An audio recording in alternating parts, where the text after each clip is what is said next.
nombre es Deyanira Lobo Luján, soy ingeniero agrónomo egresada de la Universidad Central de Venezuela. Tengo formación de maestría y doctorado en ciencia del suelo de la misma universidad, de la Universidad Central de Venezuela.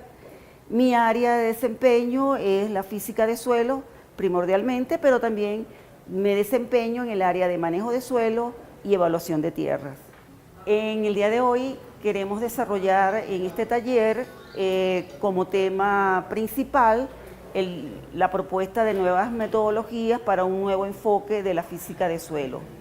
Realmente se trata de discutir con los participantes los métodos que se están utilizando en física de suelo, cuáles serían los métodos más adecuados para la caracterización física de suelo, y no solamente caracterizar el suelo desde el punto de vista físico, sino ver cómo es el comportamiento físico del suelo y ver qué herramientas de la física del suelo se pueden utilizar para el diagnóstico de problemas de degradación de suelos y tierras.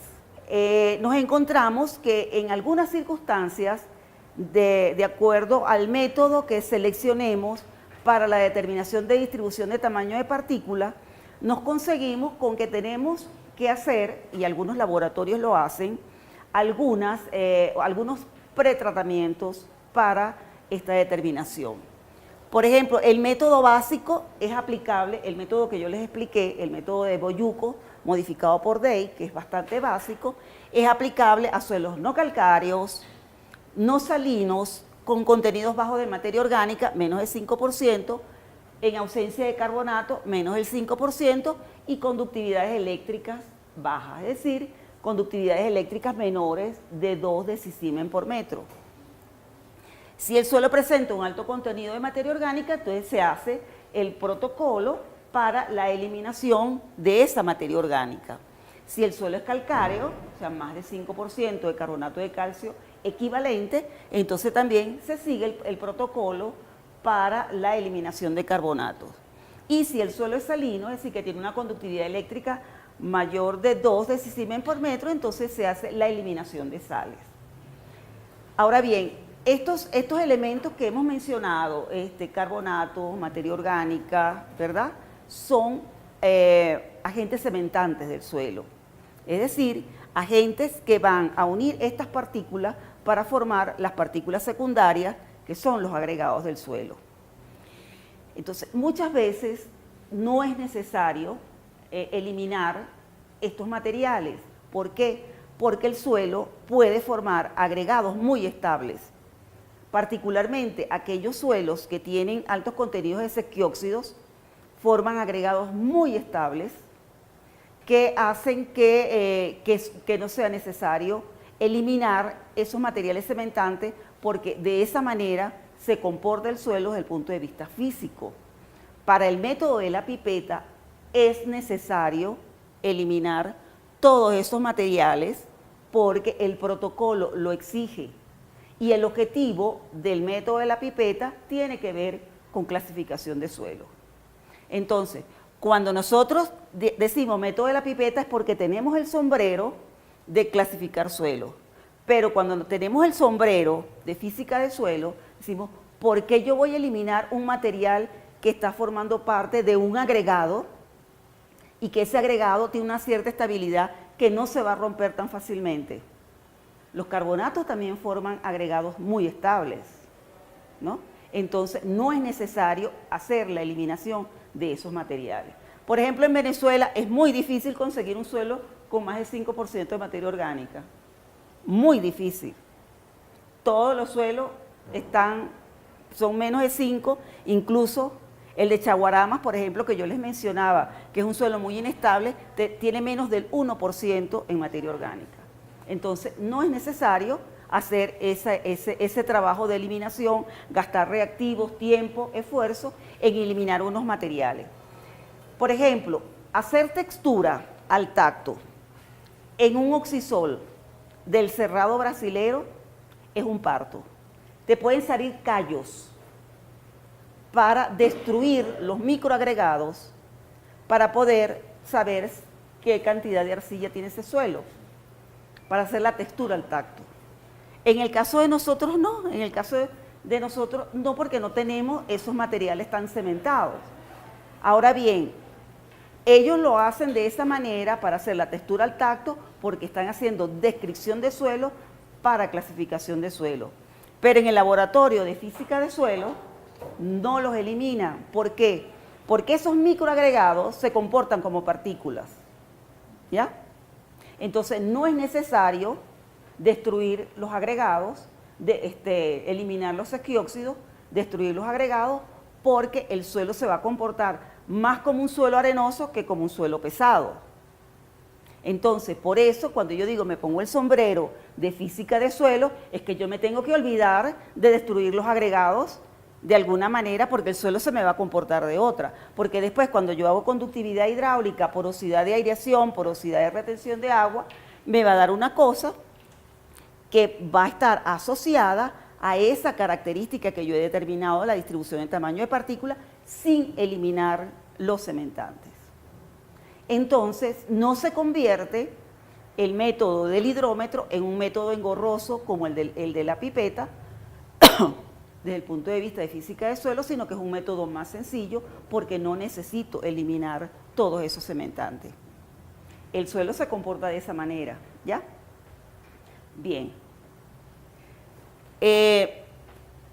Cuando yo voy a caracterizar la estructura del suelo, ¿qué es la estructura del suelo? La estructura del suelo va a ser la distribución de esas partículas secundarias de suelo que se llaman agregados y el espacio poroso total. Y la estructura del suelo sí va a estar mucho más relacionada con la productividad del suelo, en el sentido de que no solamente están las partículas minerales, sino que también están los agentes cementantes, está el espacio poroso total que me va, o el espacio poroso del suelo, macro, micro, y la porosidad total, que es la que me va a dar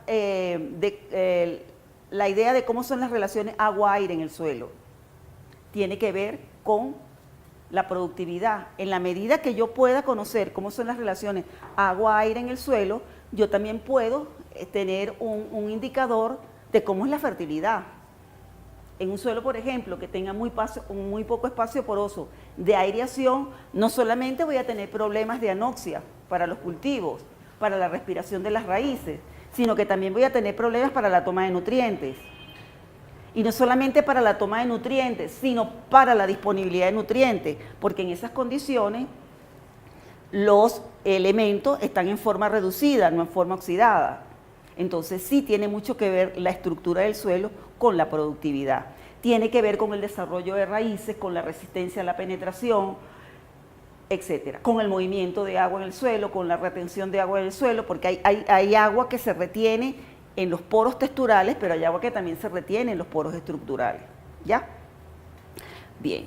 Entonces, tenemos que estudiar los índices estructurales. Hay una manera muy sencilla como se hace en campo, como lo hacemos y como lo hacen los agrólogos, que es la descripción de perfil en campo, ¿verdad?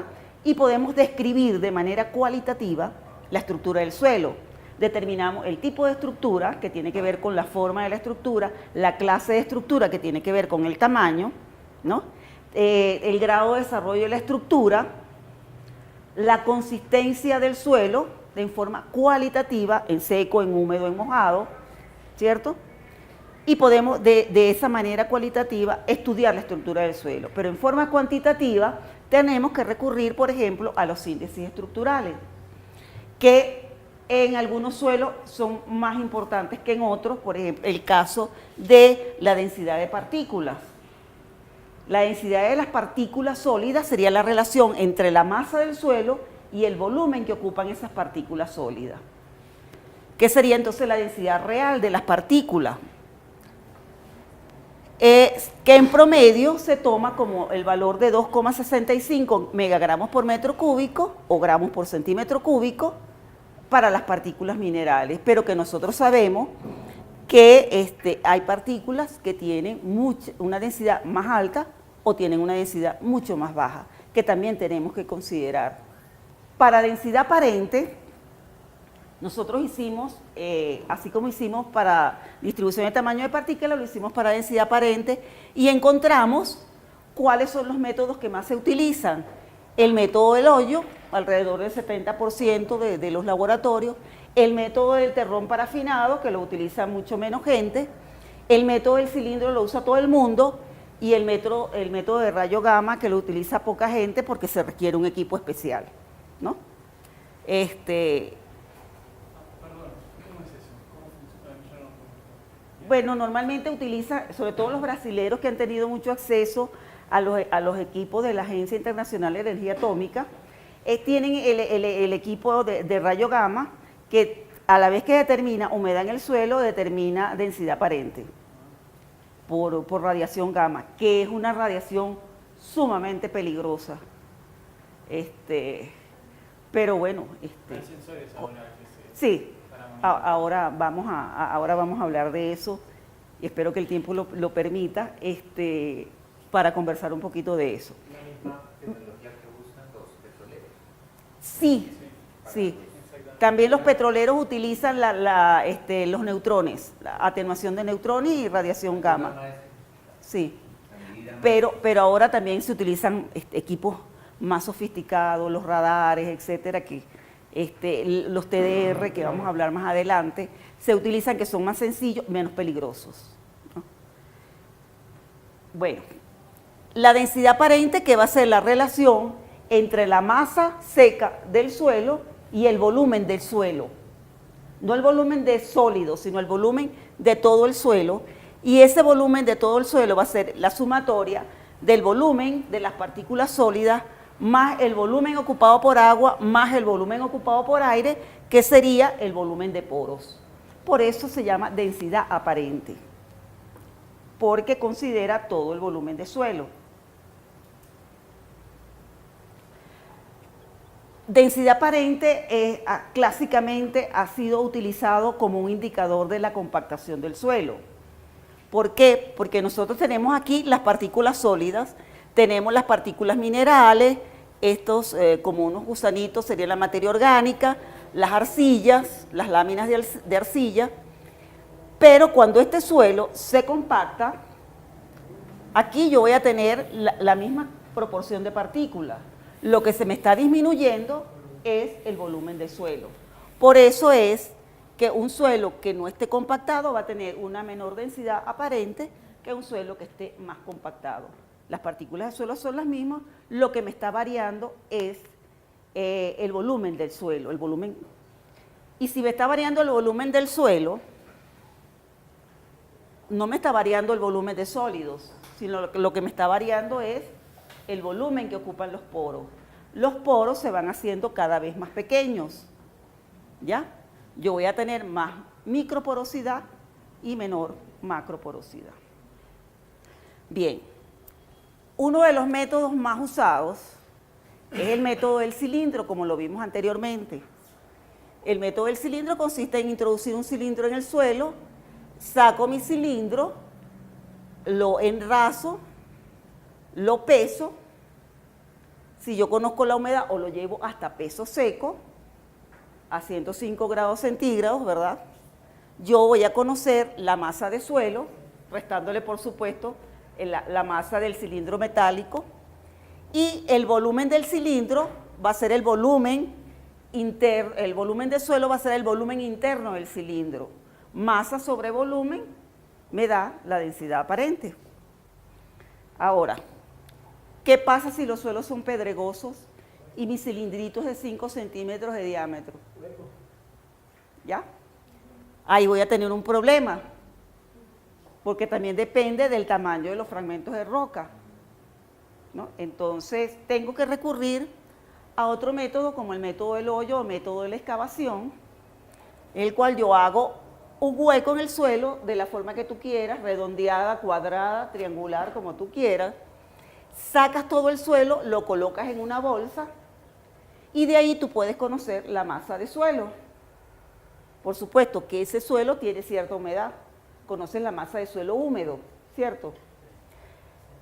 ¿Cómo conozco yo el volumen del hoyo, que va a ser el volumen de suelo? Simplemente coloco un plástico Y comienzo a agregar agua con un cilindro graduado hasta el ras del suelo, y de esa manera conozco el volumen de agua que estoy agregando, que va a ser el volumen que ocupaba el suelo.